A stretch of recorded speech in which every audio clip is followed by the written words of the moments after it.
वारिस रियासत न्यूज़ काज़ी अहमद मां रिपोर्ट करे रहियो आहे। असांजो नुमाइंदो जाम फरहान अली उनड़ काज़ी अहमद लॻ मलवा शाख में आपाशी खाते जे अमलदारनि जी नाअहली लापरवाही सबबि शाख ओवरटॉप थियण जे नतीजे में 30 फुट खां वधीक गारो पइजी वियो, जंहिं सबबि सवे एकड़नि ते बीठल कणिक जो पची रास थियल फसल पाणी हेठि अची वियो। इतला ते रज़ामंद महर पहुची पंहिंजी मदद पाण ताईं पंहिंजा माण्हू वठी मलवा शाख जो गारो बंदि करायो ऐं आबादगारनि खे लखे रुपयनि जे नुक़सान ख़िलाफ़ ॻोठ गंवार महर जे रज़ामंद महर, महमूद ख़ान जोखियो, नियाज़ हुसैन महर ऐं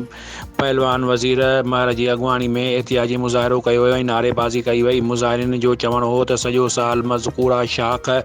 जी पुछड़ी ताईं पाणी न ईंदो आहे, पर अॼु जॾहिं मुंड जे बाअसर ज़मींदारनि खे पाणी जी ज़रूरत न आहे त शाख में वधीक पाणी छोड़ करे असांजा फसल हथ सां ॿोड़े तबाह कया विया आहिनि। इतला जे बावजूदि को बि आपाशी अमलदार घारे वारे हंधि न पहुतो आहे।